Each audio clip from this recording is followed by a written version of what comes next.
जम्मू कश्मीर के उपराज्यपाल जीसी मुर्मू ने इस्तीफा दे दिया। राष्ट्रपति रामनाथ कोविंद ने उनका इस्तीफा स्वीकार कर लिया है। जम्मू कश्मीर जब केंद्र प्रशासित प्रदेश बना तो अधिकारी जीसी मुर्मू को भेजा गया था। जीसी मुर्मू की गिनती भी प्रधानमंत्री के खास अधिकारियों में होती रही है। ग्रेटर नोएडा के चिटहरा गांव में ट्रांसफार्मर में लगी भयंकर आग। भीषण आग के बाद ट्रांसफार्मर में हुआ विस्फोट।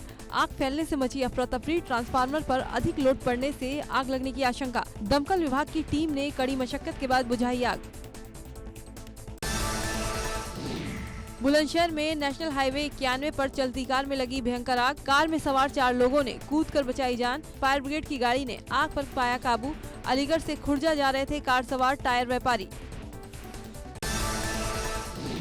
देवरिया में बुधवार शाम सवारियों से भरी नाव सरयू नदी में पलट गई। इस हादसे में 2 महिलाओं और 3 बच्चों की नदी में डूबकर मौत हो गई, जबकि बाकी लापता लोगों की तलाश जारी है। नाव में टोटल 15 लोग सवार थे। 9 लोग तैरकर बाहर निकल आए।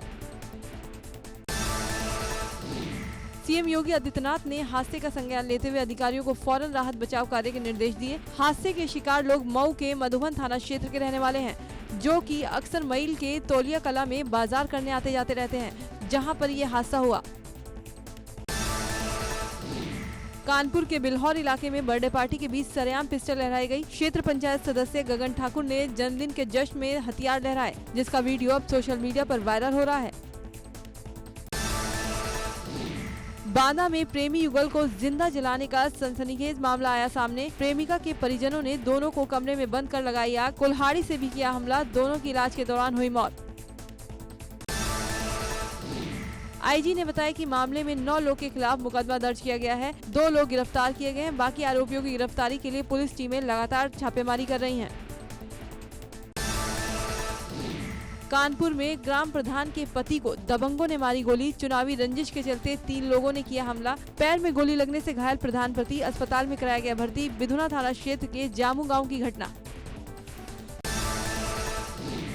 अलीगढ़ के जमालपुर थाना क्षेत्र से बसपा पार्षद सद्दाम हुसैन गिरफ्तार। उज्जैन के महाकाल मंदिर पर आपत्तिजनक पोस्ट करने के मामले पर हुई गिरफ्तारी। हिंदूवादी संगठन के लोग पार्षद के खिलाफ कार्रवाई को लेकर लगातार कर रहे थे प्रदर्शन।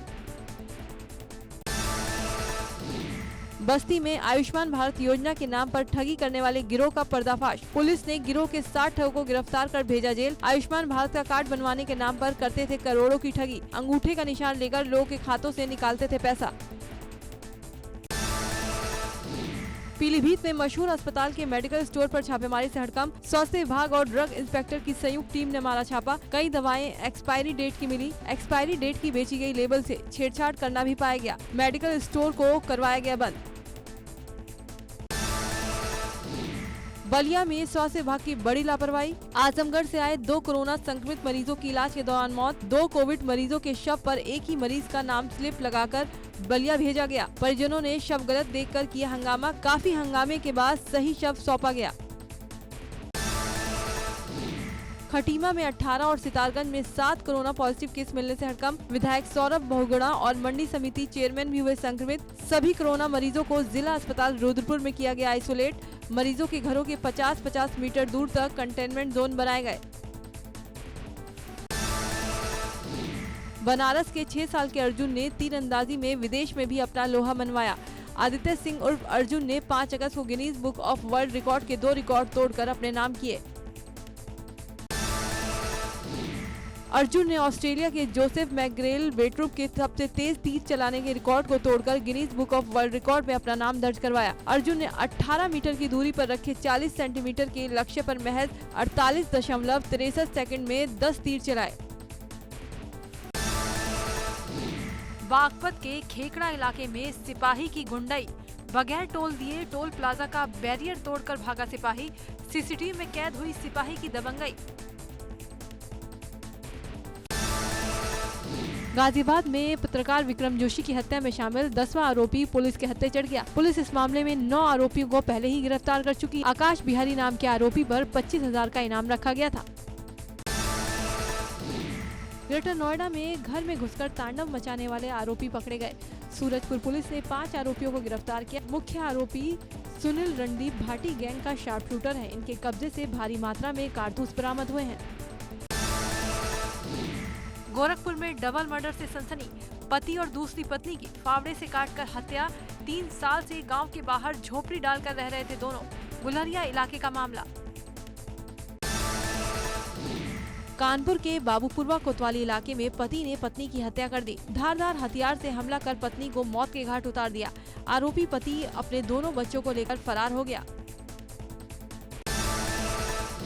बांदा के तिंदवारी इलाके में मामूली विवाद में पिता ने की बेटे की हत्या।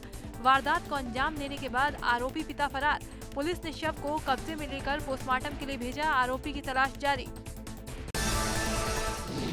ग्रेटर नोएडा में युवती को बंधक बनाकर ले जा रहे बदमाशों से नॉलेज पार्क थाना पुलिस की मुठभेड़। 2 बदमाशों के पैर में लगी गोली। घायल बदमाशों से 2 तमंचे, जिंदा कारतूस और ऑटो बरामद। युवती को भी पुलिस ने सकुशल रेस्क्यू किया। शामली पुलिस ने सदर कोतवाली क्षेत्र में स्पा सेंटर पर छापा मारा, जहां से पुलिस ने रंगरलियां बना रहे 8 युवतियों और 1 दर्जन युवकों को हिरासत में लिया है। स्पा के अंदर सभी डीजे बजाकर फिल्मी गानों पर झूम रहे थे। खटीमा की सितारगंज पुलिस ने ब्लैकमेलर को गिरफ्तार किया। आरोपी महिला का अश्लील वीडियो बनाकर ब्लैकमेल कर रहा था। धमकी देकर 1 लाख रुपए भी उसने लूट लिए थे। मुंबई में लगातार भारी बारिश और आंधी से स्थिति चिंताजनक हो गई। कई जगहों पर जलभराव के कारण ट्रैफिक जाम है। दक्षिण मुंबई में कई जगहों पर जलभराव हो गया। मुंबई, थाने और पालघर में रेड अलर्ट घोषित किया गया है। मुंबई की मस्जिद और भाईखाला स्टेशन के बीच 2 लोकल ट्रेनें रेलवे ट्रैक पर पानी भर जाने के कारण फंस गयी। सीएसटी से करजत जाने वाले 150 यात्रियों को रेलवे कर्मचारियों ने बचाया। वहीं एनडीआरएफ ने भी 55 यात्रियों को रेस्क्यू किया। मुंबई के कोलाबा में बारिश से हाहाकार मचा हुआ है। सुबह 8 बजे से रात 8 बजे तक 293.8 मिलीमीटर बारिश रिकॉर्ड की गई। दक्षिण मुंबई में पिछले 46 साल के दौरान इतनी बारिश नहीं हुई। बारिश ने कोलाबा इलाके में 46 साल का रिकॉर्ड तोड़ दिया। प्रधानमंत्री नरेंद्र मोदी ने महाराष्ट्र के मुख्यमंत्री उद्धव ठाकरे से फोन पर बातचीत की। मुंबई और आसपास के इलाकों के हालात की जानकारी ली। पीएम मोदी ने हर संभव मदद का आश्वासन दिया है। कौशाम्बी के सैनी कोतवाली क्षेत्र में लगातार बारिश से घर की कच्ची दीवार गिर गई। मलबे में दबकर बुजुर्ग महिला की मौत हो गई, जबकि उसका बेटा और पोता गंभीर रूप से घायल हो गए। दोनों को अस्पताल में भर्ती कराया गया है। अनलॉक 3 में मिली छूट के बाद बाराबंकी के जिम खुल गए। जिम खुलने से सेहत के प्रति जागरूक रहने वाले युवा काफी खुश दिखे। इस दौरान लोग सोशल डिस्टेंसिंग का पालन करते नजर आए। देश में कोरोना संक्रमितों का आंकड़ा मंगलवार को 19 लाख के पार हो गया। केवल 2 दिन में ही 1 लाख नए मरीज बढ़ गए हैं। पिछले 24 घंटों में 52,509 नए मरीज आए हैं और 857 मौतें हुई हैं। 24 घंटे में 51,220 लोग ठीक भी हुए हैं। देश में अब तक कोरोना के 19,06,613 कंफर्म केस हो चुके हैं। दवा company Zydus Cadila corona vaccine की दिशा में बहुत तेजी से आगे बढ़ रही है। कंपनी की तरफ से बयान जारी कर कहा गया कि कोरोना वैक्सीन कैंडिडेट ज़ाइकोव-डी के लिए फेज 1 का क्लिनिकल ट्रायल पूरा और सफल रहा। दूसरे फेज के लिए ट्रायल 6 अगस्त से शुरू होगा। बरेली में सेंट्रल जेल के कैदी की कोरोना से मौत हो गई। इसके अलावा मानसिक चिकित्सालय की महिला मरीज ने भी कोरोना से दम तोड़ दिया। वहीं जिला जेल में 10 कैदियों की रिपोर्ट पॉजिटिव आने से हड़कंप मचा हुआ है।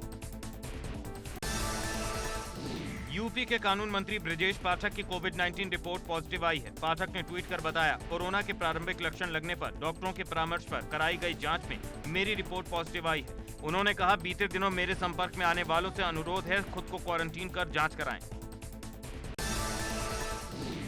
देश में दूसरे दिन भी दीपोत्सव। सीएम आवास लखनऊ से दीपोत्सव की शानदार तस्वीरें आई सामने। सीएम योगी ने जलाए दीपक, आतिशबाजी भी की। 5 कालिदास मार्ग पर बनाई गई रंगोली तो सरयू में भी गंगा आरती रही आकर्षण का केंद्र।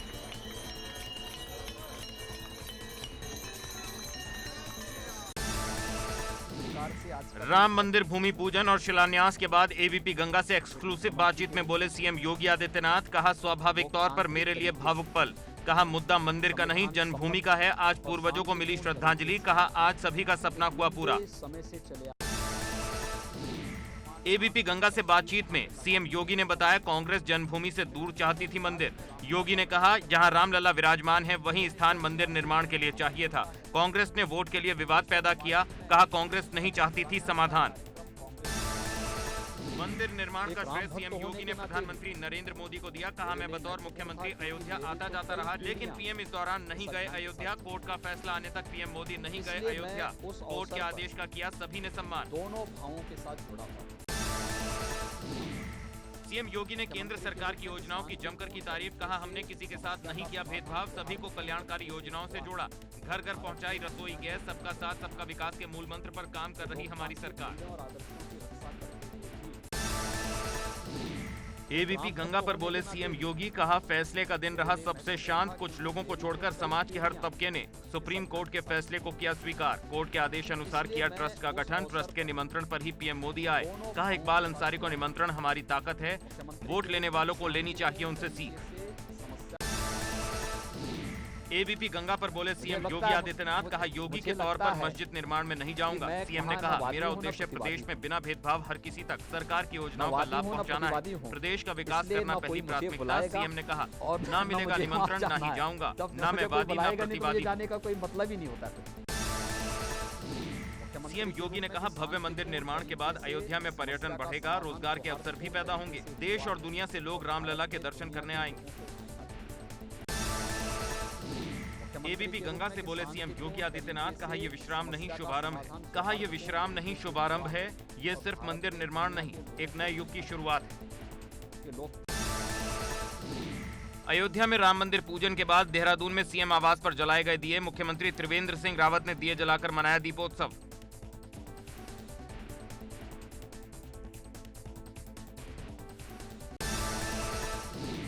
प्रधानमंत्री मोदी ने अयोध्या पहुंचकर भूमि पूजन किया और मंदिर की आधारशिला रखी। पीएम मोदी की मां हीराबेन भी टीवी पर इस खास क्षण की गवाह बनी। सामने आए फोटो में हीराबेन को अहमदाबाद में हाथ जोड़कर टीवी के सामने बैठे हुए देखा गया। पीएम मोदी ने अयोध्या में राम मंदिर निर्माण की आधारशिला रखी। इस दौरान पीएम ने मंदिर की नींव खोदने के लिए चांदी के फावड़े का इस्तेमाल किया। ईंट पर सीमेंट लगाने के लिए चांदी की कन्नी का भी प्रयोग किया।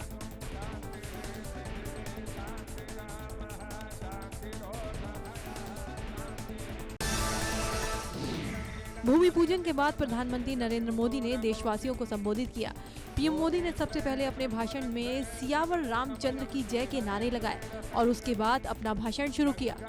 सियावर रामचंद्र की, सियावर रामचंद्र की। राम मंदिर के भूमि पूजन के बाद सीएम योगी आदित्यनाथ ने वहां मौजूद लोगों को संबोधित किया। सीएम ने कहा, 5 सदी के बाद आज 135 करोड़ भारतवासियों का संकल्प पूरा हो रहा है। कार्यक्रम में संघ प्रमुख मोहन भागवत ने भी संबोधित किया।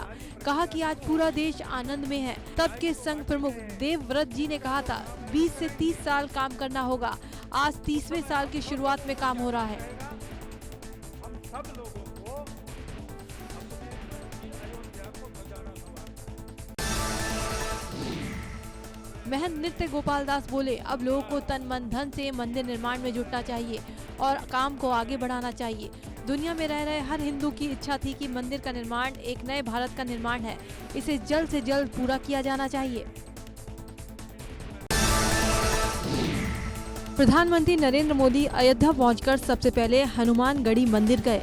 यहां उन्होंने भगवान हनुमान के दर्शन किए और उनकी आरती उतारी। इस दौरान मुख्यमंत्री योगी आदित्यनाथ समेत तमाम मेहमान भूमि पूजन में मौजूद रहे। हनुमानगढ़ी मंदिर के बाद प्रधानमंत्री नरेंद्र मोदी राम जन्मभूमि परिसर गए। यहाँ पीएम ने भगवान राम को साक्षात दंडवत प्रणाम किया। राम जन्मभूमि परिसर में प्रधानमंत्री नरेंद्र मोदी ने पारिजात के पौधे को भी लगाया। इसके साथ ही उन्होंने पौधे को पानी भी दिया और वहाँ मौजूद लोगों से बात की। इस पौधे के कई गुण होते हैं। प्रधानमंत्री नरेंद्र मोदी ने रामलला के दर्शन किए और काफी देर तक भगवान राम की पूजा अर्चना की। इस दौरान पीएम भक्ति में लीन नजर आए। उन्होंने बाकायदा मास्क भी लगाया हुआ था। दिल्ली के पालम एयरपोर्ट से वायुसेना के विशेष विमान से जब पीएम रवाना हुए तो उनकी तस्वीर भी सामने आई। प्रधानमंत्री पीला कुर्ता और सफेद धोती पहने दिखाई दिए। वृंदावन के श्री बांके बिहारी मंदिर में भी मनाया गया दीपोत्सव। मंदिर को रोशनी से सजाया गया। ब्रजवासियों और गोस्वामियों ने मंदिर में पहली बार बनाई सुंदर रंगोली और दिए जलाकर अयोध्या में श्री राम मंदिर भूमि पूजन की खुशियां मनाई। जिला मुख्यालय गोपेश्वर में राम मंदिर भूमि पूजन के बाद दीपों और रंग बिरंगी लाइटों से सजाया गया भगवान गोपीनाथ का मंदिर। गढ़वाल क्षेत्र का सबसे ऊंचा शिव मंदिर है गोपीनाथ भगवान का मंदिर। राम मंदिर शिलान्यास के मौके पर गोरखपुर से बीजेपी सांसद रवि किशन भावुक हो उठे। उन्होंने मीडिया से बात करते हुए कहा, आज के ऐतिहासिक दिन बाबूजी जिंदा होते तो बहुत खुश होते। राम मंदिर आंदोलन से जुड़े कई चर्चित लोगों ने उम्र और स्वास्थ्य समस्याओं की वजह से घर पर रहकर ही पूरा कार्यक्रम देखा। रामलला के वकील के पराशरण ने घर से ही भूमि पूजन का प्रसारण देखा। अयोध्या में हुए भूमि पूजन को लेकर काशी भी जश्न में डूब गई। आगे मंदिर निर्माण में कोई बाधा न आए, इसके लिए यज्ञ हवन किया गया। गीत और संगीत की सरिता बही। महादेव की नगरी में हर कोई राम के रंग में रंगा नजर आया। अयोध्या ही नहीं, मुख्यमंत्री योगी आदित्यनाथ का शहर गोरखपुर पूरी तरह से भगवामय हो गया। हर चौराहों पर भगवा पताका के साथ बैनर और भगवा गुब्बारे से सजाया गया। ने पूछा, प्रभु